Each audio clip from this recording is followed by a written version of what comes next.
ও কিছুতেই ওর বাবার খুনির ছেলের সাথে থাকতে পারবে না, আর তার চেয়েও বড় কথা রিক খুব খারাপ ব্যবহার করে ওর সাথে। ওর কথার নড়চড় হলেই অমানুষের মতো মারে। একটু সাজার কারণে মুখে গরম জল ঢেলে দেওয়া, ছেলেদের সাথে কথা বলেছে বলে পিঠে গরম শিক চেপে ধরা, এসব সহ্য সীমার বাইরে চলে গেছিল ওর কাছে। অনিমা সেদিন রুমে গিয়ে দরজা বন্ধ করে প্রচুর কেঁদেছিল। এটা ভেবে যে ওর নিজের মামা মামি ওর সাথে এরকম করেছে। সেদিন রাতে সবাই ঘুমিয়ে পড়ার পরেই ওই বাড়ি থেকে পালিয়ে যেতে চেয়েছিল ও, কিন্তু ও জানতো না যে রিকের লোকেরা ওর ওপর নজর রাখছিল। ও বেরিয়ে যেতেই ওই লোকেরা রিককে খবরটা দেয়। অনিমা রাস্তা দিয়ে এক প্রকার দৌড়চ্ছে, ও চায় না আর এই নরকে থাকতে। হঠাৎ ওর সামনে কালো একটা গাড়ি থামে। গাড়িটা দেখেই ওর আত্মা শুকিয়ে যায়, কারণ গাড়িটা রিকের। রিক গাড়ি থেকে নেমে ওর সামনে এসে দাঁড়ায়। রিককে দেখে অনিমা শক্ত হয়ে দাঁড়িয়ে ভয়ে একদম সিটিয়ে আছে। রিকের চোখ মুখ লাল হয়ে আছে রাগে। রিক সর্বশক্তি দিয়ে একটা থাপ্পড় মারল অনিমাকে। থাপ্পড়টা এতই জোরে ছিল যে ও নিচে পড়ে গেল। রিক অনিমার হাত ধরে টেনে তুলে চুলের মুঠি ধরে বলল, খুব সাহস হয়ে গেছে তাই না? পালাতে যাচ্ছিলে? অনিমা কাঁদতে কাঁদতে হাত জোর বলল, প্লিজ যেতে দিন আমাকে। আমি হাত জোর করছি, প্লিজ। অনিমার এই কথায় রিকের করুণা হওয়ার পরিবর্তে রিকের রাগ আরো বৃদ্ধি পেল। ও অনিমার চুল আরো জোরে টেনে ধরে বলল, যাওয়াচ্ছি তোমাকে, চলো। বলে অনিমাকে টেনে গাড়িতে তুলল, তারপর ওকে বাড়িতে এনে অনিমার রুমে নিয়ে ওর সামনে দাঁড় করিয়ে বলল, আমার হাত থেকে পালাতে চাও? আমার হাত থেকে? বলে আবারও চড় মারল ওর গালে। আমার অনুমতি ছাড়া আর বেরোবে বাড়ি থেকে? বলো। এরকম নানা কথা বলতে বলতে একটার পর একটা চড় মারতে শুরু করলো। এদিকে অনিমার ঠোঁটের কোণ ফেটে রক্ত পড়ছে, গালে রক্ত জমাট বেঁধে গেছে, সেই নিয়ে রিকের কোনো মাথা ব্যথা নেই। আর যতক্ষণ ওর রাগ না কমেছে ততক্ষণ মেরেছে মেয়েটাকে। আর রিক চলে যাওয়ার পর ওর মামিও মেরেছে ওকে। মানুষ কতটা নির্মম হতে পারে তা অনিমা নিজের সাথে ঘটা ঘটনা দিয়েই বুঝতে পারছে। এভাবেই দিন কাটছে। অনিমার অনার্স ফাইনাল ইয়ারের ফাইনাল এক্সামও দিয়ে ফেলেছে। শুরুতে ও কয়েকবার পালানোর চেষ্টা করেছে, কিন্তু ওর মামা মামির জন্যে পারেনি। ওই দিনের পর রিক ওর মামা মামিকে হুমকির স্বরে বলে দিয়েছে যাতে পালাতে না পারে, আর চেষ্টা করলেও যাতে ওকে জানানো হয়। অনিমা যতবার পালানোর চেষ্টা করত ওর মামা মামি ওকে আটকে রিককে বলে দিত, আর রিক ততবার এসে শাস্তির নাম করে অনিমার সাথে অমানুষের মতো ব্যবহার করত। এক পর্যায়ে অনিমা নিজেই সেই চেষ্টা থামিয়ে দিয়েছে, কারণ তাতে কোনো লাভ হয়নি, বরং ওকে আরো টর্চার সহ্য করতে হয়েছে। এদিকে অর্কের মাথায় অন্য কিছু চলছে। অনিমার অনার্স শেষ হয়ে গেছে, এখন তো রিক ওকে নিয়ে যাবে। যেখানে অনিমা ওর হওয়ার কথা ছিল সেখানে এখন ওই রিককে দিতে হবে। টাকার লোভ সামলাতে পারেনি তাই রাজি হয়েছে। রিকের ভয়ে এই 2 বছর অনিমার সাথে আগের মতো অতটা বাজে ব্যবহার করেনি। কিন্তু ওর তো অনিমাকে চাই, সেটা এক রাতের জন্যেই হোক না কেন। আর রিক থোড়িই জানতে পারবে এসব। এগুলো চিন্তা করে সঠিক সুযোগের অপেক্ষা করতে লাগলো ও। একদিন রাহেলা বেগমের বাড়ির এক অনুষ্ঠানে ওনারা সকলেই চলে গেল। কিন্তু অনিমাকে নেয়নি, কখনো নেয়ও না ওকে। ও তো ছিল ওই বাড়ির ফেলনা বস্তু, যেটাকে এক কোণে ফেলে রাখা হয়। রাতে অনিমা একা একাই নিজের রুমে গুটিসুটি মেরে বসে আছে। কারণ বাইরে প্রচুর বৃষ্টি হচ্ছে আর বাজ পড়ছে, যার ফলে কারেন্টও নেই। মোমবাতি জ্বালিয়ে রেখেছে। ওর আব্বুর খুন হওয়ার সেই রাতের পর থেকে বাজ পড়লে খানিকটা ভয় লাগে ওর। মনে হয় এই বাজ পড়া ওর জন্যে অশুভ, বড্ড বেশি অশুভ। হঠাৎ দরজা খোলার আওয়াজ শব্দে চমকে তাকালো অনিমা। উঠে দাঁড়িয়ে দেখে অর্ক রুমে ঢুকে দরজা বন্ধ করছে। অনিমা ঘাবড়ে গিয়ে বলল, ভাইয়া তুমি এখানে? তুমি যাওনি? অর্ক বাঁকা হেসে অনিমার দিকে তাকিয়ে বলল, ভাবলাম তুই এখানে একা একা বোর হচ্ছিস, তাই তোকে একটু কম পাপি দেই।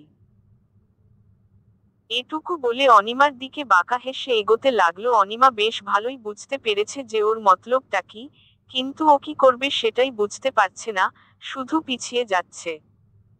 অর্ক ওর কাছে আসতেই ও ছিটকে দূরে গিয়ে বলল, ভাইয়া কি করছো এসব? প্লিজ এরকম করো না।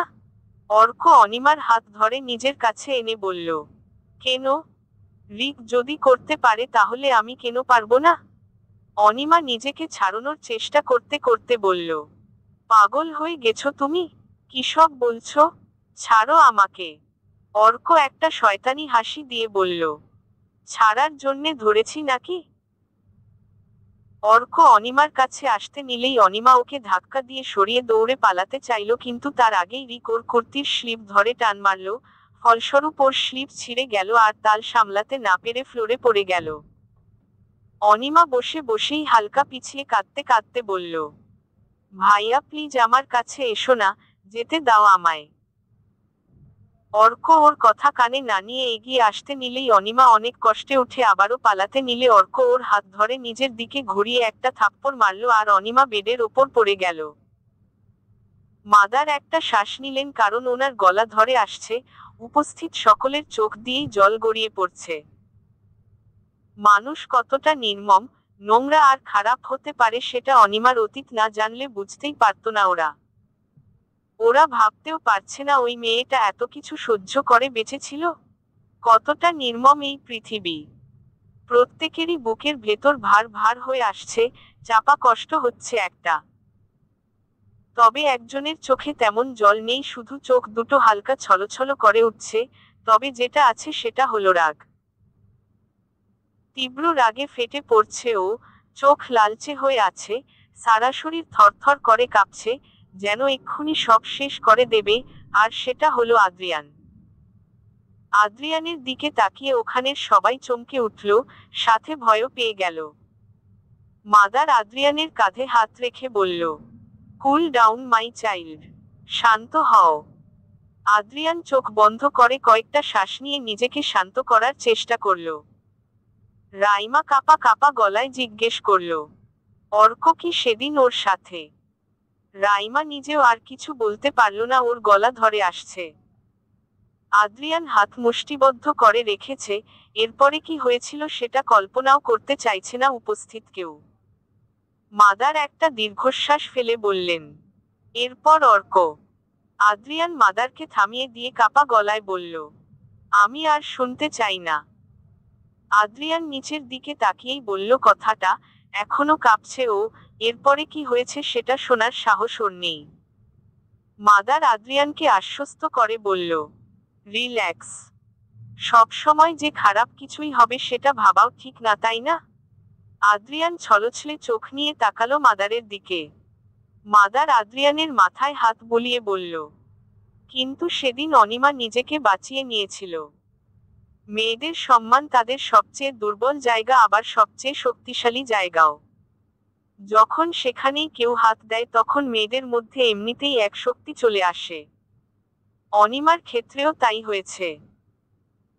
অর্ক ওর কাছে আসার আগেই ওটি টেবিল থেকে ফ্লাওয়ার ভাস নিয়ে সর্বশক্তি দিয়ে আঘাত করেছিল রিকের মাথায়।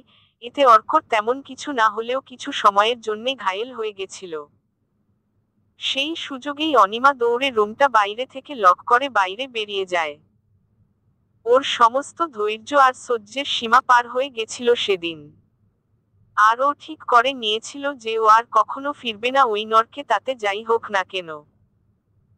ওই হয়তো প্রথম মেয়ে যে ঝড় বৃষ্টির রাতে বাড়ি থেকে রাস্তায় বেরিয়েছিল নিজেকে বাঁচানোর জন্যে। কিন্তু আমাদের সমাজ তো আর এত সহজ নয়, একটু বেশিই নিষ্ঠুর। রাস্তাতেও কিছু মাতাল ছেলেদের পাল্লায় পড়তে হয়েছে ওকে। ওদের কাছ থেকে পালাতে গিয়ে রাস্তাতেই অজ্ঞান হয়ে পড়ে যায় ও। এত কিছু সহ্য করার ক্ষমতা হয়তো ওর মস্তিষ্কের আর ছিল না। কিন্তু সৌভাগ্যবশত সেদিন ওই রাস্তা দিয়েই সিলেট থেকে ফিরছিলাম আমি। এটাই হয়তো জিজাসের ইচ্ছে ছিল, যদি সময়মতো ওই দিন আমি না পৌঁছাতাম তাহলে হয়তো। আদ্রিয়ানের চোখে থেকে ওর অজান্তেই এক ফোঁটা পানি গড়িয়ে পড়ল। আজ খুব বেশি কষ্ট হচ্ছে ওর। মাদার একটু থেমে বললেন, ওকে সেদিন আমি আমার কাছে নিয়ে আসি। হসপিটালে অ্যাডমিট করার একদিন পর জ্ঞান ফিরেছিল ওর। আর 1 সপ্তাহ পর্যন্ত কোনো কথা বলেনি, ও একটা শব্দ উচ্চারণ করেনি। যেন ওর মধ্যে কোনো অনুভূতিই কাজ করছে না। ওকে এভাবে দেখে বুক ফেটে যাচ্ছিল আমার। যেই মেয়েটা সবসময় দুষ্টুমি খুনসুটি করে বেড়াতো, তার এভাবে চুপ হয়ে যাওয়া দেখে সত্যিই অবাক হয়েছিলাম। আমি তো ভেবেছিলাম মামা বাড়িতে হয়তো ভালো আছে, কিন্তু ভাবতেও পারিনি যে ও এইরকম ভালো থাকবে। এরপর ধীরে ধীরে ও সুস্থ হলো, কিন্তু আগের মতো আর হলো না। একেবারে চুপচাপ, শান্ত হয়ে গেছিল, অল্পেই ভয় পেয়ে যেত, সবাইকে এড়িয়ে চলতো। আর ওর সবচেয়ে বড় ভয় ছিল বজ্রপাত আর ঝড়। এগুলো দেখলেই ও ভয় সিটিয়ে যেত। ওই সময় ওর মনে হতো ওর সাথে আবার এসব হবে। মাদার একটা দীর্ঘশ্বাস ফেলে সবার দিকে তাকালেন, সবার মুখই অন্ধকার আচ্ছন্ন। মাদার আবার বললেন, ওর সব সার্টিফিকেট আর বায়োডেটা গুলো জিডি করে, তারপর ওকে ইউনিভার্সিটিতে ভর্তি করে দেই মাস্টার্স কমপ্লিট করার জন্যে। ওখানেই তীব্র আর অরুমিতার সাথে আলাপ হয় ওর। এরপর এখানে থেকেই ওর স্টাডি কমপ্লিট করে জব জয়েন করে। 3জন একই সাথে ইন্টারভিউ দিয়েছিল আর 3জনেরই হয়ে গেছে। আর জব পাওয়ার পর অনিমা আর আশ্রমে থাকেনি। ওর মতে ও আমার ওপর বোঝা হয়ে থাকছে।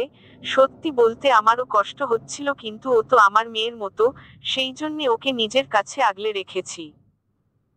কিন্তু ও তো ওই ফ্ল্যাট ভাড়া নিয়ে ওখানেই থাকতে শুরু করলো। কিন্তু একটা কথা বুঝলাম না, স্টুডেন্ট লাইফে ওকে খুঁজে না পাওয়ার কারণ আছে, কিন্তু জার্নালিস্ট হবার পরে তো ওকে খুঁজে পেয়ে যাওয়ার কথা। যদি খুঁজে থাকে তো না খুঁজলে পেত না, কারণ এত এত জার্নালিস্টদের মধ্যে কজনকেই বা মন্ত্রী মিনিস্টাররা দেখে বাঁচেনে। কিন্তু না খোঁজার কারণ কি? হঠাৎ করেই বা কি করে পেয়ে গেল? সেটাই প্রশ্ন। আদ্রিয়ান ঠান্ডা গলায় বলল, কেউ হয়তো অনিমাকে না খুঁজে নিজের স্বার্থ খুঁজছিল। উপস্থিত কেউ ওর কথা বুঝল না। কি বলতে চাইলো আদ্রিয়ান? মাদার অবাক হয়ে বললেন, মানে? আদ্রিয়ান হালকা হেসে বলল, কিছু না মাদার, থ্যাঙ্কস আ লট এভাবে হেল্প করার জন্যে। আমরা উঠছি তাহলে আজ। মাদার উঠে দাঁড়িয়ে বললেন, আরে এখনই চলে যাবে, কিছু খেয়ে যাও। আদ্রিয়ান উঠে দাঁড়িয়ে বলল, না মাদার, মেয়েটা একা আছে অ্যাপার্টমেন্টে, যদিও রুমে খাবার দিয়ে এসছি, কিন্তু যে হয়তো দেখব কিছুই খায়নি। মাদার হেসে দিয়ে আদ্রিয়ানের মাথায় হাত বুলিয়ে বলল, আমি জানি না ওই ভয়ঙ্কর প্রাণীগুলোর সাথে লড়ার ক্ষমতা তোমার কতটুকু আছে, কিন্তু আমার কেন জানি না মনে হচ্ছে একমাত্র তুমিই পারবে অনিমাকে ওদের হাত থেকে বাঁচাতে। আদ্রিয়ান একটা শ্বাস ফেলে বলল, পারতে তো হবেই মাদার, কথা দিয়েছি তো। যাই হোক, আসছি। বলেই আদ্রিয়ান বেরিয়ে গেল, আর মাদারকে বিদায় দিয়ে ওর পেছনে পেছনে বাকিরাও বেরিয়ে গেল। অনিমার অতীত সকলের মনেই একটা দাগ কেটে দিয়েছে আজকে। এইসব ঘটনা যেন ওদের কল্পনারও ঊর্ধ্বে ছিল। তীব্র আর অরুমিতা অনেক কিছু আগে থেকে জানলেও আজ নতুন করে কষ্ট হচ্ছে ওদের। মাদার তো অবাক হয়ে তাকিয়ে আছে ওদের যাওয়ার পথে। আদ্রিয়ান ছেলেটার কথায় এত রহস্য কেন? কেন জানি মনে হয় এমন অনেক কিছুই আছে যেটা সবার অজানা। তীব্র গাড়ি ড্রাইভ করছে। ফ্রন্ট সিটে স্নেহা আর ব্যাক সিটে অরুমিতা বসে আছে। অরুমিতার মনটা ভার হয়ে আছে, কারণ অনিমার সাথে ঘটা ঘটনাগুলো মনে পড়ছে বারবার, আর আশিস আজকে ওকে পুরো এভয়েড করেছে। আশিসের ওই জ্বালাতনেই ও অভ্যস্ত হয়ে গেছে, এখন সেটা বন্ধ হয়ে যাওয়ায় সবকিছুই ওর কাছে ফাঁকা ফাঁকা লাগছে। অরুমিতাকে নামিয়ে দিয়ে তীব্র ওর গাড়ি সোজা ট্যাক্সি স্ট্যান্ডে নিয়ে থামালো। স্নেহা অবাক হয়ে কিছু জিজ্ঞেস করবে তার আগেই তীব্র বলল, এখান থেকে ট্যাক্সি ধরে বাড়ি চলে যাও। স্নেহা তো চরম অবাক হলো, কিছু বুঝতে না পেরে বলল, মানে? তীব্র সামনে তাকিয়ে হু কেয়ার্স ভাব নিয়ে বলল, তোমাকে বাড়ি অবধি পৌঁছে দেবার মতো ফালতু টাইম নেই আমার কাছে, নিজে চলে যাও। স্নেহার চোখ এবার ছলছল করে উঠল। 1.5 বছর আগেও এই ছেলেটাও একা কোথাও বেরোলেও রাগ করত। এতটাই অপছন্দের হয়ে গেছে ও তীব্রর কাছে এখন? স্নেহা কেঁদে দিয়ে বলল, আমাকে তুমি আর একটুও ভালোবাসো না তীব্র? তীরর রাগ আরো বেড়ে গেল এই প্রশ্নে। ওর ভালোবাসা কি এত সস্তা নাকি যে দুদিন পরেই উবে যাবে? সবাইকে নিজের মতো ভাবে নাকি ও? তীব্র তাই রাগে গোজগোজ করে বলল, না, ভালোবাসি না। আর বাসার কোনো কারণও নেই। তীরর কথা স্নেহার বুকে গিয়ে লাগলো। কত সহজে বলে দিল কথাটা। তাই নিজেকে সামলে বলল, ঠিকই বলেছ, কোনো কারণ নেই। কিন্তু আমি বাসি, এখনো ভালোবাসি। আর সেই জন্যেই ওই ছেলেকে রিকোয়েস্ট করে এনগেজমেন্ট ভেঙে দিয়েছিলাম। তীব্র অবাক হয়ে তাকালো স্নেহার দিকে। স্নেহা চোখ মুছে বলল, আব্বুকে বললে আব্বু ঘরে আটকে রেখে দিত, তখন চেয়েও কিছু করতে পারতাম না। তাই বাধ্য হয়ে করেছিলাম এনগেজমেন্ট। কিন্তু পরে ওই ছেলেকে বলে সেটা ভেঙেও দিয়েছি। কিন্তু এসব তোমাকে কেন বলছি? তুমি তো আমাকে আর ভালোই বাসো না, রাইট? এটুকু বলে স্নেহা গাড়ি থেকে নেমে দৌড়ে চলে গেল। তীব্র আটকাতে গিয়েও থেমে গেল। এখন নিজের ওপরই রাগ হচ্ছে ওর। এতটা খারাপ ব্যবহার করাও ঠিক হয়নি, কিন্তু ওই বাকি করত। স্নেহাকে অন্য কারোর সাথে যে ও সহ্য করতে পারে না, সেখাতে এনগেজমেন্ট এর কথা শুনে নিজেকে ঠিক কি করে রাখত? আদ্রিয়ান কার ড্রাইভ করছে। চোখ মুখ সব লাল হয়ে আছে ওর। ওই সবগুলোকে জ্যান্ত জ্বালিয়ে মারতে ইচ্ছে করছে ওর। আর নিজের ওপরেও রাগ হচ্ছে। কেন আরো আগে খুঁজে পেল না অনিমাকে? মেয়েটাকে কি কি সহ্য করতে হয়েছে ভাবলেও ওর রক্ত গরম হয়ে আসছে। ইচ্ছে করছে সব ধ্বংস করে দিতে, সব। আর এখন সেদিন রাতে অনিমার অবস্থা, রিকের ফোন, অনিমার ভয়, সব পরিষ্কার হচ্ছে ওর কাছে। এসব চিন্তা করতে করতে ওর অ্যাপার্টমেন্টে ঢুকে ওর রুমের যেখানে অনিমাকে রেখেছে তার লক খুলে ভেতরে তাকিয়ে যা দেখল তাতে আদ্রিয়ানের বুকের ভেতর মোচড় দিয়ে উঠল। আদ্রিয়ান সারা রুমে চোখ বুলিয়ে দেখল অনিমা নেই। ও তো দরজাটা বাইরে থেকে লক করে দিয়েছিল, তাহলে মেয়েটা গেল কোথায়? বেশ ভয় পেয়ে গেল ও। ওয়াশরুমের দিকে তাকিয়ে দেখল দরজা খোলা আছে। তার মানে ওয়াশরুমেও যায়নি। তাহলে গেল কোথায়? আদ্রিয়ানের এবার কলিজা কেঁপে উঠতে শুরু করলো, সাথে ঘামও বেরোতে শুরু করলো। হাত দিয়ে নাকের ঘাম মুছে একটা শ্বাস নিয়ে এদিক ওদিক তাকিয়ে বেডে তাকিয়ে দেখল বেডে চাদরটা নেই। সেটা দেখে ভ্রু কুঁচকে গেল আদ্রিয়ানের। হঠাৎ কিছু একটা ভেবে ও তাড়াহুড়ো করে ব্যালকনিতে চলে গেল। আর সেখানে গিয়ে যা দেখল তাতে ও হাসবে না কাঁদবে সেটাই বুঝতে পারছে না। অনিমা বিছানার চাদরটা রেলিং এর সাথে বেঁধে, মুখ ফুলিয়ে একবার নিচের দিকে দেখছে, আরেকবার চাদরটার দিকে। অনিমা পালাতে চাইছে, তাতে ওর রাগ হচ্ছে ঠিকই, কিন্তু পালানোর পদ্ধতিটা দেখে হাসিও পাচ্ছে। আদ্রিয়ান হাসিটা চেপে রাগটাকেই প্রাধান্য দিয়ে মুখটা সিরিয়াস করে বলল, ওই চাদরে কিছুই হবে না। অনিমা চমকে পেছনে তাকালো। পেছনে তাকিয়ে দেখল আদ্রিয়ান রাগী মুখ করে দাঁড়িয়ে আছে। কিন্তু অনিমা আদ্রিয়ানকে দেখে ভয় পাওয়ার বদলে কেঁদে দিল। অনিমাকে কাঁদতে দেখে আদ্রিয়ান অবাক হয়ে ওর কাছে এসে ওর বাহুতে হাত রেখে বলল, কি হয়েছে, কাঁদছো কেন? আমি কিছু বলবো না, ডোন্ট ক্রাই। অনিমা কিছু না বলে আদ্রিয়ানকে জড়িয়ে ধরে কাঁদতে লাগলো। আদ্রিয়ান অবাক হয়ে গেছে অনিমার এমন ব্যবহারে। ও কিছু বলবে তার আগেই অনিমা বলল, এমন কেন আপনি? সকালে উঠে আপনাকে দেখতে না পেয়ে আমার কি অবস্থা হয়েছিল জানেন আপনি? ফোনটাও ফেলে দিয়েছেন। আমার কতটা টেনশন হচ্ছিল জানেন আপনি? অনিমার কথা শুনে আদ্রিয়ান অবাকের শেষ পর্যায়ে চলে গেল। হঠাৎ এরকম কথা কেন বলছে? তবে ওকে নিয়ে অনিমা চিন্তা করছে এটা ভেবেই এক অদ্ভুত ভালোলাগা কাজ করছে ওর মধ্যে। ও অনিমার মাথায় হাত বুলিয়ে বলল, আমি তো রোজই বেরোই, এত টেনশন করার কি আছে? অনিমা আরো শক্ত করে আদ্রিয়ানকে জড়িয়ে ধরে বলল, আপনি বুঝতে পারছেন না, আমি ভেবেছিলাম রিক আপন। এটুকু বলে থেমে গেল অনিমা। আদ্রিয়ান অনিমাকে সরিয়ে নিজের সামনে দাঁড় করিয়ে ভ্রু কুঁচকে বলল, কি ভেবেছিলে রিক আমাকে? কি? অনিমা নিজেকে সামলে ধাক্কা দিয়ে আদ্রিয়ানকে নিজের থেকে সরিয়ে দিয়ে বলল, কিছু না, যেতে দিন আমাকে। আদ্রিয়ান অনিমার কাছে গিয়ে ওকে কোলে তুলে নিয়ে বলল, আমি আগেও বলেছি আর এখনো বলছি, আমার হাত থেকে ছাড়া পাওয়ার কথা ভুলে যাও। অনিমা নড়াচড়া করতে করতে বলল, আপনি আমাকে এভাবে আটকে রাখতে পারেন না। আদ্রিয়ান অনিমাকে কোলে নিয়ে রুমে যেতে যেতে বলল, আমি কি করতে পারি সেটা সম্পর্কে তোমার কোনো ধারণাই নেই। তারপর অনিমাকে বেডে নামিয়ে ওর দিকে বেশ অনেকটা ঝুঁকে বলল, আর সেটা যদি তুমি সম্পর্কিত হয়, তাহলে আমি সব করতে পারি। সব মানে সব। অনিমা ছলছলে চোখে তাকিয়ে আছে আদ্রিয়ানের দিকে। আদ্রিয়ানের প্রতিটা শব্দ ওর হৃদয়ে গিয়ে লাগে। এরকম একটা মানুষকে নিজের করে পাওয়া ওর কাছে সৌভাগ্যের ব্যাপার।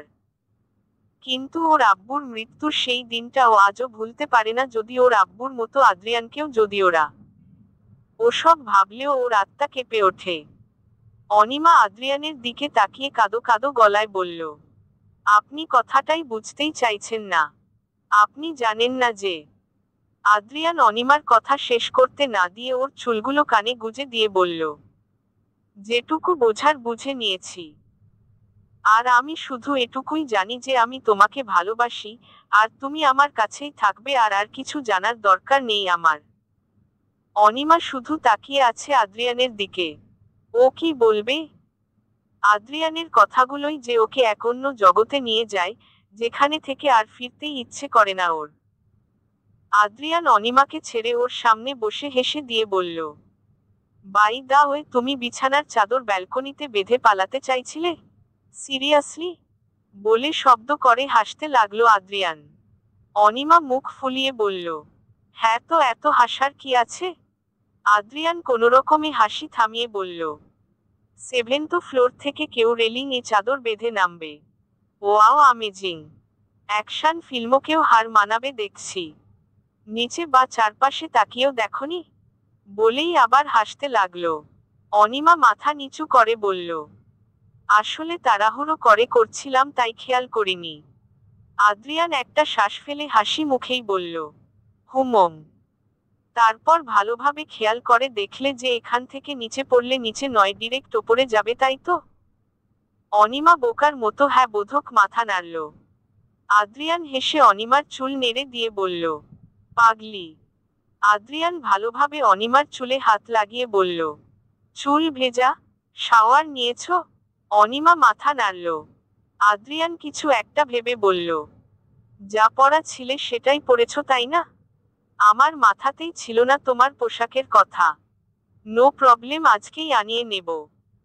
অনিমা কিছু বলবে তার আগেই আদ্রিয়ানটি টেবিলের দিকে তাকিয়ে বলল, যা ভেবেছিলাম তাই। কিচ্ছু খাওনি এখনো?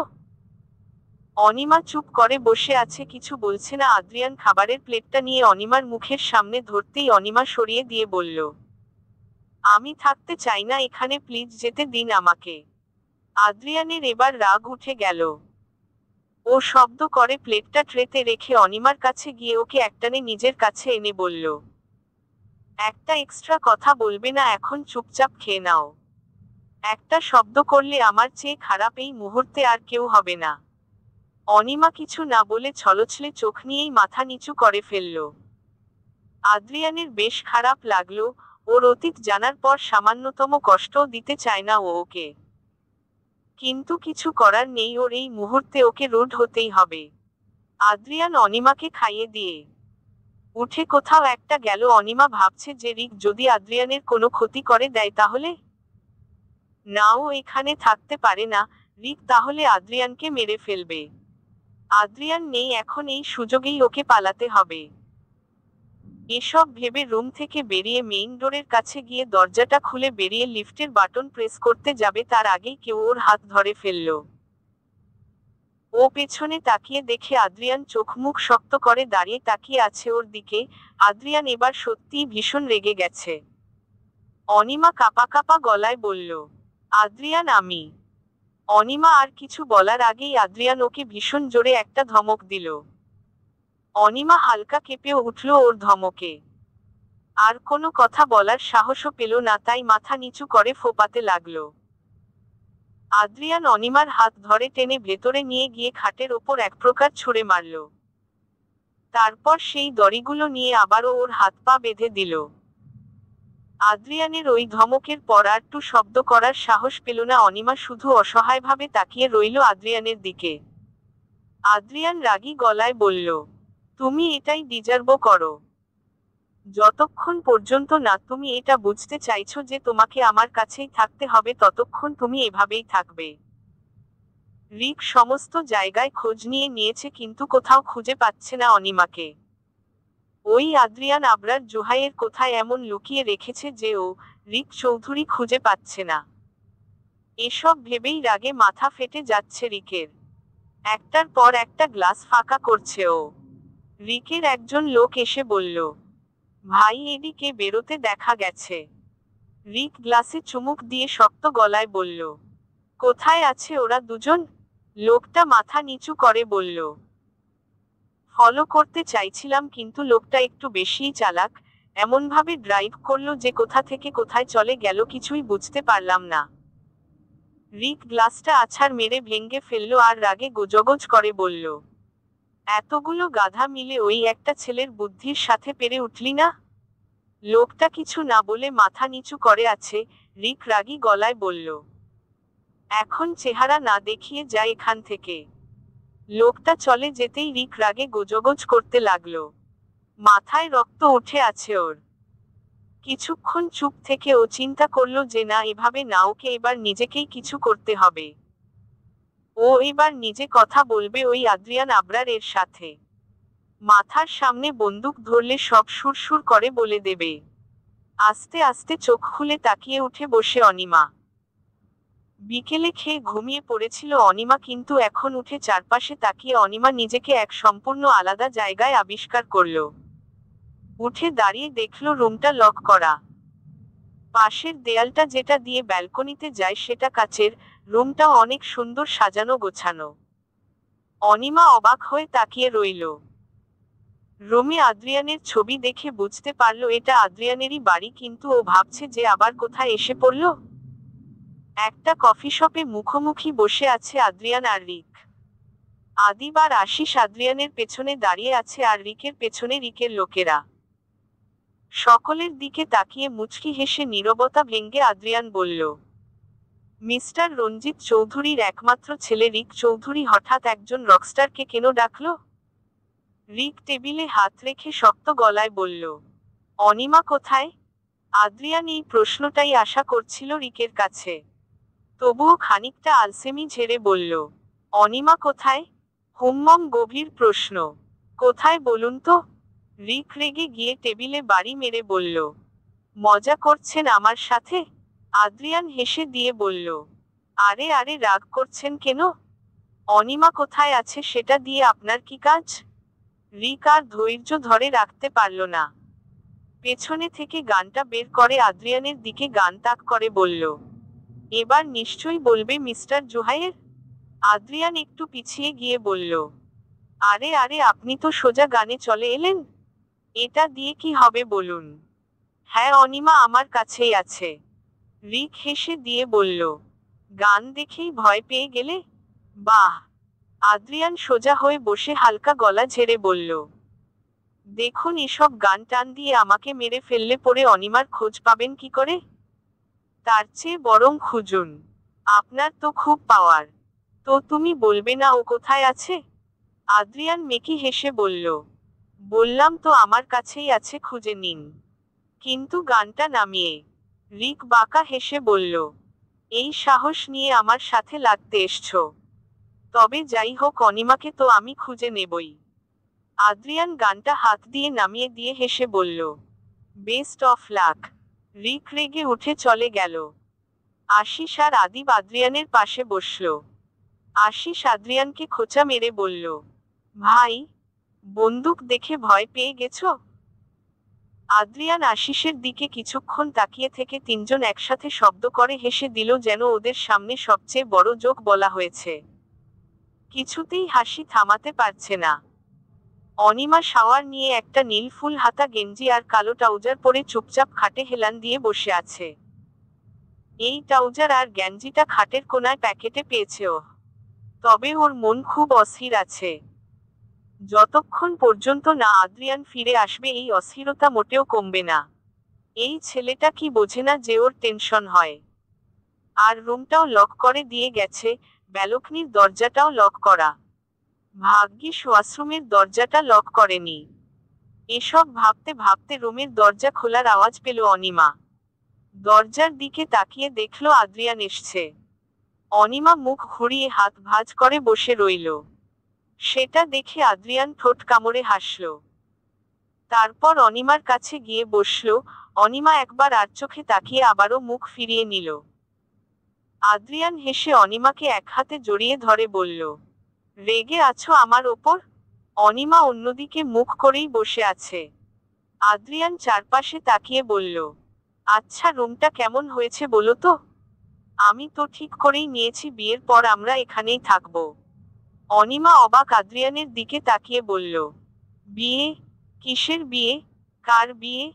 আদ্রিয়ান অনিমার গাল টেনে দিয়ে বলল, হ্যাঁ বিয়ে, আমাদের বিয়ে, মানে তোমার আর আমার বিয়ে। অনিমা নিজেকে ছাড়িয়ে নিয়ে আবার হাত ভাঁজ করে বলল, বয়েই গেছে আপনাকে বিয়ে করতে আমার। আদ্রিয়ান খাটে হেলান দিয়ে বসে বলল, যাই বলো না কেন বিয়ে তো তুমি আমাকেই করছো। অনিমা ভ্রু কুঁচকে তাকালো আদ্রিয়ানের দিকে। আদ্রিয়ান হেসে উঠে ওয়াশরুমে চলে যেতে নিলেই অনিমা বলল, শুনুন। আদ্রিয়ান জিজ্ঞাসু দৃষ্টিতে তাকালো অনিমার দিকে।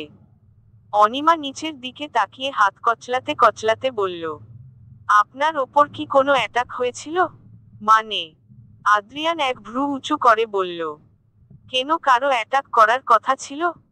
অনিমা কিছু না বলে চুপ করে আছে। আদ্রিয়ান মুচকি হেসে ওয়াশরুমে চলে গেল। অনিমা একটু অবাক হলো। অনিমার কোনো কথা বা রিয়াকশনেই আদ্রিয়ান পাল্টা কোনো প্রশ্ন করে না, এরকম মনে হয় যেন ও সবই জানে। কিন্তু রিক এখনো আদ্রিয়ানের কোনো ক্ষতি কেন করল না? ও কি অনিমাকে খুঁজে পাওয়ার অপেক্ষায় করছে? ওকে খুঁজে পেয়ে গেলেই কি আদ্রিয়ানের ক্ষতি করে দেবে? এসব চিন্তা করেই অস্থির হয়ে উঠছে ও। রাতে খাওয়া দাওয়া করে সবে বসেছে অনিমা, এর মধ্যেই আদ্রিয়ান এসে আবার ওর হাত পা বেঁধে দিতে শুরু করল। অনিমা অবাক হয়ে বলল, আরে কি করছেন? আদ্রিয়ান হাত পা বাঁধতে বাঁধতে বাঁধতে বলল, তোমাকে কোনো বিশ্বাস নেই। এটা ডুপ্লেক্স বাড়ি, তাই তোমার ওই চাদর পেঁচানো টেকনকটা খুব কাজে লাগবে। So I can't take any risk. Anima কাঁদো কাঁদো মুখ করে বলল, তাই বলে এভাবে বেঁধে রাখবেন আমাকে? আদ্রিয়ান বাধা কমপ্লিট করে অনিমার এলোমেলো চুলগুলো ঠিক করতে করতে বলল, সরি সোনা। বাট তুমি যতক্ষণ পর্যন্ত পালানোর ভূত মাথা থেকে না নামাচ্ছ ততক্ষণ আমাকে এটা করতেই হবে। বলেই অনিমাকে শুইয়ে দিয়ে মাথায় হাত বুলিয়ে বলল, ব্রেনে এত চাপ দিও না। চিল এন্ড টেক ইউর টাইম। এটুকু বলে আদ্রিয়ান সোফায় শুতে চলে গেল। অনিমা কিছুক্ষণ চুপ করে থেকে আদ্রিয়ানের দিকে তাকিয়ে বলল, এই বাড়িতে আর কোনো বেডরুম নেই? আদ্রিয়ান সোজা হয়ে শুয়েছিল। অনিমার প্রশ্ন শুনে ওর দিকে ঘুরে শুয়ে বলল, কটা লাগবে তোমার? অনিমা একটু ইতস্তত করে বলল, তাহলে তো আমাকে অন্য কোনো রুমেও রাখতে পারেন। আপনার এভাবে সোফায় শুতে কষ্ট হয় না? আদ্রিয়ান মুচকি হেসে বলল, হয় একটু, কিন্তু তোমাকে কাছে থাকতে তার চেয়েও বেশি ভালো লাগে। বলেই আদ্রিয়ান ওর সেই হাসি দিল। অনিমা সাথে সাথেই চোখ বন্ধ করে ফেলল। ওই হাসির দিকে তাকিয়ে থাকার শক্তি নেই ওর মধ্যে। এই হাসি একটু বেশিই ভয়ঙ্কর। এই হাসির দিকে তাকালেই ওর শ্বাস আটকে আসে, হৃৎপিণ্ড বিট করতে করতে বেরিয়ে আসতে চায়। অনিমাকে এভাবে চোখ বন্ধ করে থাকতে দেখে আদ্রিয়ানও মুচকি হেসে চোখ বন্ধ করে ফেলল। খাটে হেলান দিয়ে বসে ল্যাপটপে আদ্রিয়ানের সব বায়োগ্রাফি, উইকিপিডিয়া সার্চ করছে রিক। কিন্তু তেমন কিছুই পাচ্ছে না যেটা দিয়ে ও আদ্রিয়ানের ব্যাপারে বিশেষ কোনো তথ্য পায়। এইখানের ইনফরমেশন অনুযায়ী আদ্রিয়ানের দুটো অ্যাপার্টমেন্ট আর একটা বাংলো আছে। কিন্তু ও সব জায়গায় খোঁজ চালিয়ে নিয়েছে, কিন্তু আদ্রিয়ান ওকে রাখেনি ওখানে। তার মানে অন্য কোথাও রেখেছে। একটা রকস্টার? তার এত ক্ষমতা যে একটা জলজ্যান্ত মেয়েকে এভাবে আড়াল করে রাখতে পারে। রিক এসব চিন্তা করতে করতেই কবির শেখ রিকের সামনে এসে বসে বলল, কি এত ভাবছো বাবাই? রিক কপালে হাত রেখে একটা শ্বাস নিয়ে বলল, কোথায় এমন রেখেছে বলো তো? এমন কোন জায়গা হতে পারে? কবির শেখ কিছুক্ষণ চুপ থেকে কিছু একটা ভেবে বললেন, কথা বলনি আদ্রিয়ান এর সাথে? রিক সোজা হয়ে বসে গলা শক্ত করে বলল, বলেছিলাম।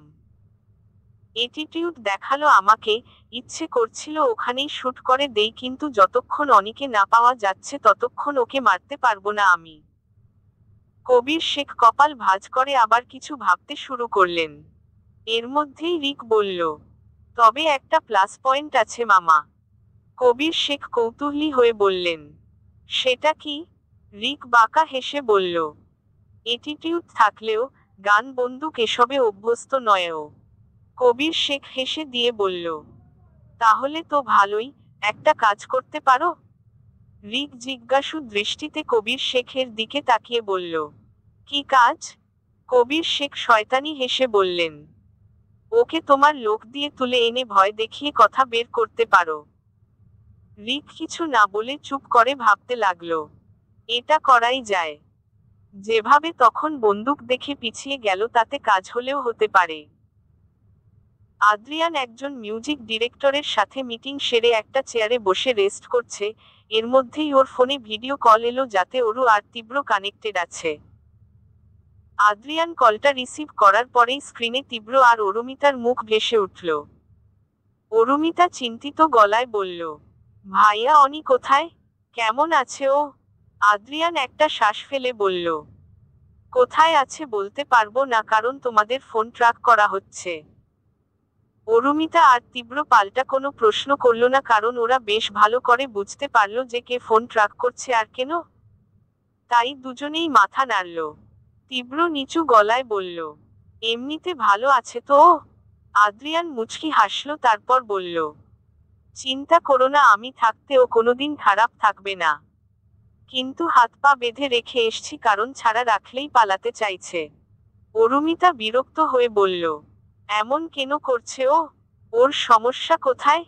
আদ্রিয়ান ওদের দিকে দেখে বলল, কিন্তু আমি জানি। তীব্র আর অরুমিতা দুজনেই অবাক হয়ে একসাথে বলল, কেন? আদ্রিয়ান একটা শ্বাস নিয়ে বলল, বলবো পরে।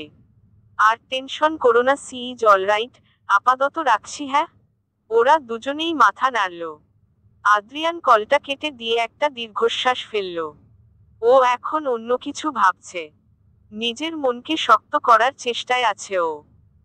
ও জানে এরপর ও যেটা করবে সেটা ওর জন্যে সহজ হবে না, কিন্তু ওকে করতেই হবে। এসব ভাবতে ভাবতে হঠাৎ করেই ওর ফোন বেজে উঠল, আর ফোনের স্ক্রিনে তাকিয়েই ওর ঠোঁটে বাঁকা হাসি ফুটে উঠল। ফোনটা রিসিভ করে হ্যালো বলতেই ওপর পাশ থেকে বলে উঠল, মিস্টার জোহাইয়ের খুব বড় ভুল করছো তুমি, আমার জিনিসে কেউ হাত দিলে আমি তাকে ছেড়ে দেই না। আদ্রিয়ান একটু শক্ত গলায় বলল, mister Rik Chowdhury, first of all কোনো জিনিস নয়। আর সেকেন্ড অফ অল কার সেটা ডিসাইড করার সিদ্ধান্ত সম্পূর্ণ ওর, অন্য কারো সেই অধিকার নেই। রিক রাগী কণ্ঠে বলল, তো তুমি বলবে না যে ও কোথায়? আদ্রিয়ান হেসে দিয়ে বলল, আপনি এত ডুল হেডেড নাকি? আমি তো বলেই দিয়েছি ও আমার কাছেই আছে। রিক দাঁতে দাঁত চেপে বলল, আমি জায়গাটা জানতে চেয়েছি। আদ্রিয়ান এবারেও মুচকি হেসে বলল, আদ্রিয়ানের বাড়ি। রিকের রাগ এবার সাত আসমানে উঠে গেল, ও রাগে গোজগোজ করে বলল, আদ্রিয়ান তুমি কিন্তু আমার ট্র্যাক রেকর্ড জানো না। আমি কিন্তু গান নিয়ে খেলতে খুব ভালোবাসি। আদ্রিয়ান এবার সিরিয়াস মুখ করে কিছুক্ষণ চুপ থেকে এরপর ঠান্ডা গলায় বলল, আমার ট্র্যাক রেকর্ডও আপনি জানেন না? আমি গান খেলতে আর খেলাতে দুটোই খুব ভালোবাসি। রিক ভ্রু কুঁচকে বলল, মানে? আদ্রিয়ান সাথে সাথেই হেসে দিয়ে বলল, আরে গানের কথা বলছি। Singing you know. রকস্টার তো। রিক এবার রেগে সামনের টেবিলে লাথি মেরে বলল, আদ্রিয়ান। আদ্রিয়ান ঠোঁট চেপে একটু হাসল, তারপর গলা ঝেড়ে বলল, রিক চৌধুরীকে একটা মেয়েকে খুঁজে পেতে আমার কাছে এত আকুতি মিনতি করতে হচ্ছে? আমার বাড়িগুলো চেক করলেন, লোক দিয়ে ফলো করালেন, ফোন ট্র্যাক করলেন, তবুও result is zero. So sad and shameful. Rick চোখ বন্ধ করে একটা শ্বাস নিয়ে রাগ কন্ট্রোলের চেষ্টা করল। আদ্রিয়ান আবার বলল, আপনাকে একটা ফ্রি অ্যাডভাইস দেই, আমাকে ফোন করে এসব ফালতু প্রশ্ন না করে তার চেয়ে বরং খোঁজায় কনসেন্ট্রেট করুন, পেলেও পেয়ে যেতে পারেন। বাই। এটুকু বলে রিকের উত্তরের আশা না করেই ফোন কেটে দিল আদ্রিয়ান। আর তারপর নিজের মনেই হেসে বেরিয়ে গেল। ওখান থেকে নিজের একটা ফ্ল্যাটে গিয়ে নিজের ফোনের সিম চেঞ্জ করলো, যেটা সম্পর্কে কয়েকজন ছাড়া তেমন কেউ জানে না। এরপর ওখান থেকে বেরিয়ে গাড়িটা এমনভাবে ড্রাইভ করলো যাতে কেউ ওকে ফলো করলেও ওকে হারিয়ে ফেলবে। বাড়িতে পৌঁছে নিজের রুমে ঢুকে দরজা খুলে তাকিয়ে আদ্রিয়ান দেখল যে অনিমা শব্দ করে কাঁদছে। আদ্রিয়ানের এবার অনিমার কান্না দেখে কষ্টের চেয়ে বেশি রাগ লাগলো। এভাবে কাঁদার কি আছে? ও কি টর্চার করছে ওকে? ও কি এটা বোঝে না যে ওর চোখের এক একটা ফোঁটা আদ্রিয়ানের হৃদয় থেকে কতটা রক্ত ঝরায়? আদ্রিয়ান রেগে গিয়ে একটানে উঠিয়ে বসালো অনিমাকে। অনিমা কান্না থামিয়ে অবাক হয়ে তাকালো আদ্রিয়ানের দিকে। আদ্রিয়ান অনিমার হাত পায়ের বাঁধন খুলতে খুলতে বলল, মুক্তি চাও আমার কাছ থেকে? হ্যাঁ, খুব বেশি কষ্ট হচ্ছে আমার কাছে থাকতে। ঠিক আছে চলো, ছেড়ে দিলাম তোমাকে, যাও যেখানে ইচ্ছে যাও। অনিমা কিছু না বলে আদ্রিয়ানকে জড়িয়ে ধরে হিচকি দিয়ে কাঁদতে লাগলো। আদ্রিয়ান ওকে সরিয়ে দিতে চাইলে ও আরো জোরে জড়িয়ে ধরল আদ্রিয়ানকে। আদ্রিয়ানের রাগটা ধীরে ধীরে কমতে লাগলো। নিজেকে শান্ত করে ও অনিমার মাথায় হাত বুলিয়ে দিতেই অনিমা কাঁদতে কাঁদতে বলল, প্লিজ আপনি আর বাইরে যাবেন না, খুব ভয় লাগে, শ্বাস আটকে আসে আমার, খালি মনে হয় যে রিক। এটুকু বলে অনিমা আর কিছু বলতে পারল না, আবারও কাঁদতে লাগলো। অনিমার কথাকে সম্পূর্ণ করে আদ্রিয়ান বলল, যে রিক আমাকে মেরে ফেলবে, রাইট? অনিমা অবাক হয়ে তাকালো আদ্রিয়ানের দিকে। আদ্রিয়ান অনিমার চোখ মুছে দিয়ে বলল, হ্যাঁ জানি, সবটা জানি। তোমার বাবার মার্ডার হওয়া থেকে শুরু করে মাদারের আশ্রমে তোমার আশ্রয় নেওয়া অবধি সব জানি আমি। আর এটাও জানি কেন তুমি আমাকে দূরে সরিয়ে রাখছো। অনিমা অবাক হয়ে তাকিয়ে কাপা গলায় বলল, কিভাবে?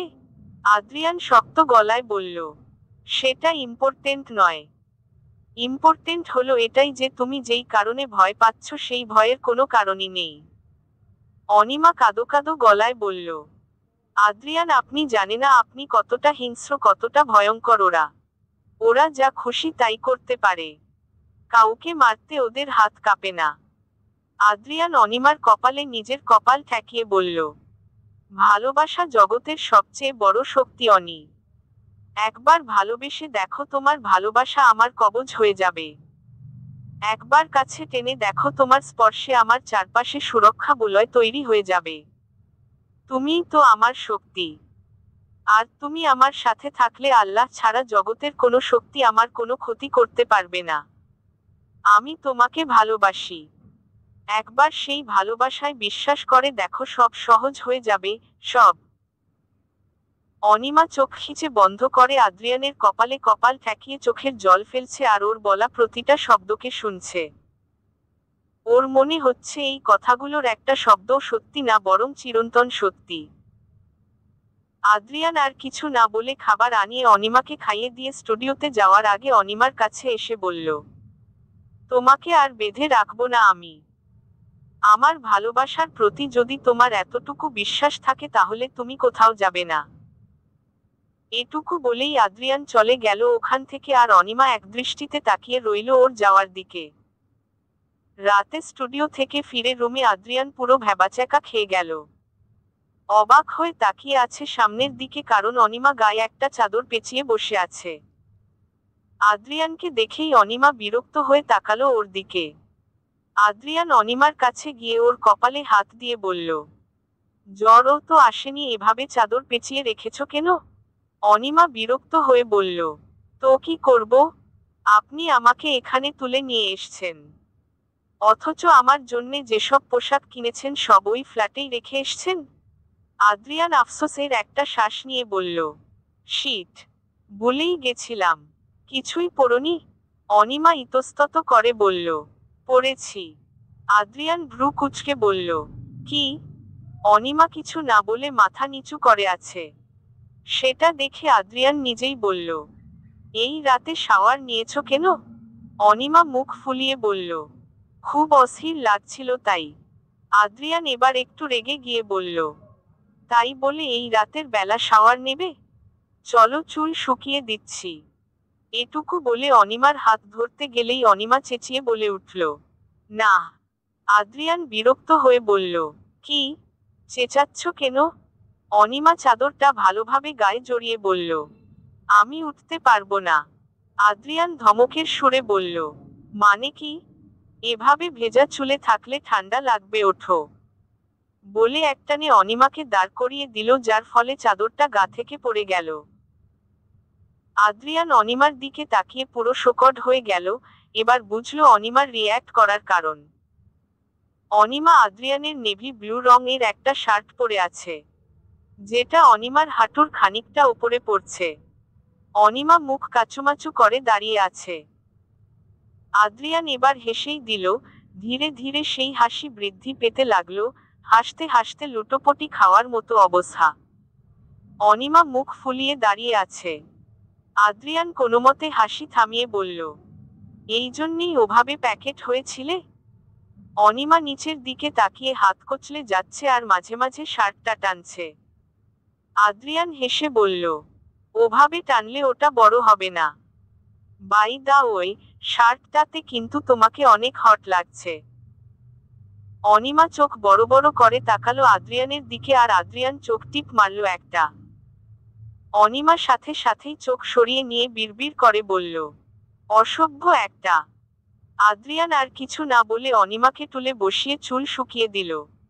এরপর খাবার এনে দুজনেই একসাথে ডিনার করল। অনিমার বেশ অস্বস্তি হচ্ছে আদ্রিয়ানের সামনে এভাবে থাকতে, বাট কিছুই করার নেই। তাই পুরোটা সময়েও একবারও আদ্রিয়ানের মুখের দিকে তাকায়নি লজ্জায়। আদ্রিয়ানও অনিমার এই লজ্জামাখা মুখটা বেশ এনজয় করেছে, আর বারবার ওকে লজ্জা দিতে নানা রকমের পিঞ্চ মারা কথা বলেছে। অনিমা বেচারি তো লজ্জায় পুরো কুঁকড়ে যাওয়ার অবস্থা। গভীর রাতে বাইরে তীব্র বৃষ্টি আর বজ্রপাত হচ্ছে। আসলে বর্ষা প্রায় শেষের পথে, তাই হয়তো প্রকৃতি ঢাকঢোল পিটিয়ে বর্ষাকে এই বছরের মতো বিদায় দেবার আয়োজন করছে। বাজ পড়ার আওয়াজে চিৎকার করে উঠে বসলো অনিমা। প্রতিবারের মতো এবারেও হাইপার হয়ে গেছে ও। কান চেপে জোরে চিৎকার করে কাঁদছে। আদ্রিয়ান জেগেই ছিল। অনিমা এভাবে চিৎকার করতে দেখে প্রতিদিনের মতো উত্তেজিত হল না, ও শান্তভাবেই অনিমার সামনে গিয়ে দাঁড়ালো। অনিমা আদ্রিয়ানকে দেখেই বসা অবস্থাতেই ওর পেট জড়িয়ে ধরে কাঁদতে কাঁদতে ওর সেই সব বকতে লাগলো, কিন্তু আদ্রিয়ান ওকে ধরল পর্যন্ত না। অনিমা হিচকি দিয়ে কাঁদতে কাঁদতে বলল, I need sleeping pills. Please দিন ওটা, আমি পারছি না এসব নিতে। আমি মরে যাব প্লিজ। এটা বলার সাথে সাথেই আদ্রিয়ান ওর হাত ধরে ওকে দাঁড় করালো, এরপর টেনে রুম থেকে বার করে সিঁড়ি দিয়ে ছাদের ওখানে নিয়ে গেল। এই বাড়ির ছাদে ঢোকার দরজার আগে কাচের ওয়াল, আর দরজাটাও কাচের। বাইরে বিদ্যুৎ চমকানোর ঝলকানি সাথে বাজের আওয়াজ বেড়েই চলেছে। অনিমা আদ্রিয়ানকে আঁকড়ে ধরে বলল, প্লিজ এখান থেকে চলুন, ভয় লাগছে আমার। আদ্রিয়ান দরজা খুলে ধাক্কা দিয়ে অনিমাকে ছাদে ঢেলে দিয়ে দরজা আবার বন্ধ করে দিল। অনিমা দৌড়ে এসে দরজা ধাক্কাতে লাগলো। ভয়ের জন্য কথাও বলতে পারছে না বেচারি। আদ্রিয়ান কাচের দরজা দিয়েই অনিমাকে দেখছে। অনিমা আদ্রিয়ানের দিকে তাকিয়ে কোনোমতে কাঁদতে কাঁদতে বলল, প্লিজ দরজাটা খুলুন প্লিজ। আমি মরে যাব এখানে প্লিজ। আমার খুব ভয় করছে। আমি হাত জোর করছি, প্লিজ ভেতরে নিয়ে যান আমাকে। Adrian please. এটুকু বলে গ্লাস ধরেই ওখানে বসে পড়ল অনিমা। আর আদ্রিয়ান গ্লাসের সাথে হেলান দিয়ে হাত ভাঁজ করে চোখ মুখ ভীষণ শক্ত করে এক দৃষ্টিতে তাকিয়ে আছে অনিমার দিকে। আর অনিমা পাগলের মতো চিৎকার করে যাচ্ছে। যতবার বাজ পড়ছে ততবারই অনিমা ভয়ঙ্কর ভাবে চিৎকার করে উঠছে। কাচের দেয়ালে হেলান দিয়ে চোখ মুখ খিচে কানে হাত দিয়ে গুটিয়ে বসে আছে ও। আরো একবার বাজ পড়তেই অনিমা চিৎকার করে কেঁদে অস্ফুট স্বরে বলল, আদ্রিয়ান প্লিজ, আমায় ভেতরে নিয়ে যান। আমার। আর কিছু বলতে পারল না অনিমা। আবারও বাজ পড়ল। ও আবারও কাঁদতে লাগলো। আদ্রিয়ান একদৃষ্টিতে শুধু তাকিয়ে আছে অনিমার দিকে। এভাবে কিছুক্ষণ সময় কেটে গেল। অনিমা অনেক আকুতি মিনতি করেছে আদ্রিয়ানের কাছে, কিন্তু আদ্রিয়ান কোনো রিয়াক্টই করেনি। হঠাৎই বজ্রপাতের পরিমাণ বেড়ে গেল আর অনিমা এবার এতটাই হাইপার হয়ে গেল আর এমনভাবে চিৎকার করতে লাগলো যে সেটা দেখলে যে কারো চোখে জল চলে আসবে, কিন্তু আদ্রিয়ান এখনো কোনো রিয়্যাক্ট করছে না। কিছুক্ষণ পর অনিমার পাগলামি আরো বেড়ে গেল। এতক্ষণ অনেক চেষ্টা করলেও এবার আর নিজেকে আটকে রাখতে পারল না আদ্রিয়ান। ও দরজা খুলে অনিমার সামনে গিয়ে একটানে দাঁড় করালো অনিমাকে। অনিমা কিছু না ভেবেই আদ্রিয়ানকে জড়িয়ে ধরে কাঁদতে লাগলো। আদ্রিয়ান অনিমার বাহু ধরে এক ঝটকায় ওকে সরিয়ে নিল। এরপর ওর বাহু ধরে ঝাঁকিয়ে বলল, কি হো, সমস্যা কি তোমার? কি হচ্ছে এখানে? একটু বাজ পড়ছে, একটু বৃষ্টি হচ্ছে, এতে এমন কি হচ্ছে তোমার? মরে যাচ্ছ তুমি? বলো, বৃষ্টিতে কে মরে যায়? বাজ এখান থেকে অনেক দূরে দূরে পড়ছে, তোমার ওপরে তো পড়ছে না। এত ভয়ের কি আছে? হ্যাঁ। অনিমা কান্না আর ভয়ের জন্যে কথাও বলতে পারছে না, তবুও আদ্রিয়ানকে ধরে অস্ফুট স্বরে বলে উঠল, ওরা হোরা। আদ্রিয়ান অনিমার দুই কানের ওপর দিয়ে হাত দিয়ে বলল, ওরা কেউ নেই এখানে, ভালো করে তাকিয়ে দেখো, আর যদি থাকেও তাহলে কেউ কিচ্ছু করতে পারবে না। অনিমা চোখ খিচে বন্ধ করে আছে। বৃষ্টিতে আদ্রিয়ান আর অনিমা দুজনেই পুরো ভিজে গেছে। আদ্রিয়ানের মুখ থেকে বিন্দু বিন্দু পানি গিয়ে অনিমার মুখে পড়ছে। আদ্রিয়ান আলতো গলায় বলল, জান পাখি। অনিমা আদ্রিয়ানের এই ডাক শুনে আস্তে আস্তে চোখ খুলে তাকালো আদ্রিয়ানের দিকে। আবারও বজ্রপাত হলো আর অনিমা আদ্রিয়ানকে জড়িয়ে ধরে ফুঁপিয়ে কেঁদে দিল। আদ্রিয়ান অনিমাকে সোজা করে দাঁড় করিয়ে ওর দিকে তাকিয়ে বলল, প্রকৃতি কারো শত্রু হয় না অনি, আবার কারো বন্ধুও হয় না। সে নিজের নিয়মেই চলতে থাকে। আমি জানি তোমার সাথে যা হয়েছে খুব খারাপ হয়েছে। তোমার জীবনের ভয়ঙ্কর মুহূর্তগুলো এই বর্ষণের রাতগুলোতেই এসেছে। কিন্তু এর জন্যে দায়ী ওই মানুষগুলো, ওই পশুগুলো, এই বৃষ্টি আর বজ্রপাত নয়। অনিমা তাকিয়ে আছে আদ্রিয়ানের দিকে আর চোখ দিয়ে নীরব ধারায় পানি পড়ছে। দাঁড়িয়ে থাকতে পারছে না, উঢলে পড়তে নিলেই আদ্রিয়ান অনিমাকে শক্ত করে ধরে দাঁড় করিয়ে বলল, আমি জানি বর্ষণের এক রাতে তুমি তোমার আব্বুকে হারিয়েছ, নানাভাবে অত্যাচারিত হয়েছ, এমনকি নিজের মামাতো ভাই তোমাকে রেপ করতে চেয়েছিল, মলেস্টেড হয়েছিলে তুমি। অনিমা আবারও চোখ বন্ধ কেঁদে দিল। আদ্রিয়ান অনিমার কপালে কপাল ঠেকিয়ে বলল, তবে একটা কথা বলো তো, বর্ষণের এই রাতে তুমি শুধুই সব হারিয়েছ? সবই কি অশুভ হয়েছে তোমার সাথে? ওই দিন মাদার যদি ঠিক সময় না পৌঁছাতো কতটা ভয়ানক কিছু হতে পারতো, বুঝতে পারছো সেটা? আর আমি তো তোমার জীবনে বর্ষণের এমন এক রাতেই এসছিলাম, তাই না?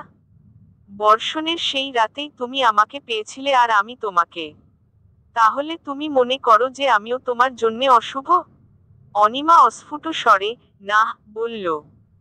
আদ্রিয়ান অনিমার কপাল থেকে মাথা তুলে অনিমার দিকে তাকিয়ে বলল, তাহলে কেন ভয় পাচ্ছ? আমি আছি তো তোমার সাথে।